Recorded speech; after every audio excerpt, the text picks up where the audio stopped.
Hello guys.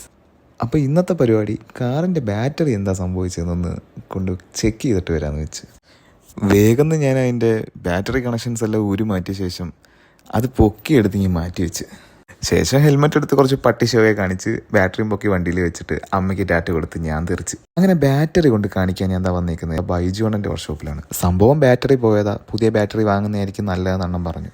ബാറ്ററിക്കാട്ടെ നിസ്സാര 8,262 രൂപ. അത് കണ്ടപ്പോഴേ കിളി പറഞ്ഞ് ഞാൻ അവിടെ ഇരുന്നു. എന്തായാലും പഴയ ബാറ്ററി കൊടുത്ത് എക്സ്ചേഞ്ച് ചെയ്ത് 5,800 എനിക്ക് ആ ബാറ്ററി ഇങ്ങ് തന്നു. അങ്ങനെ പുതിയ ബാറ്ററി ഞാൻ അൺബോക്സ് ചെയ്തതാ പൊക്കി എടുത്തുകൊണ്ട് വന്ന് കാറിൽ വെച്ച് വീണ്ടും ഇരുന്നു ഇതെല്ലാം സെറ്റ് ചെയ്യാൻ പോവാം. അങ്ങനെ എല്ലാം സെറ്റ് ചെയ്ത് കഴിഞ്ഞ് ഇനിയിപ്പോൾ വണ്ടി ഒന്ന് സ്റ്റാർട്ട് ചെയ്ത് നോക്കാം, അതാണല്ലോ മെയിൻ. എന്തായാലും പരിശ്രമമൊന്നും വെറുതെ ആയില്ല, വണ്ടി സ്റ്റാർട്ടായി. എൻ്റെ അച്ഛൻ എപ്പോഴും പറയുന്ന പോലെ പണം പോയെങ്കിൽ എന്താ പവർ വരട്ടെ.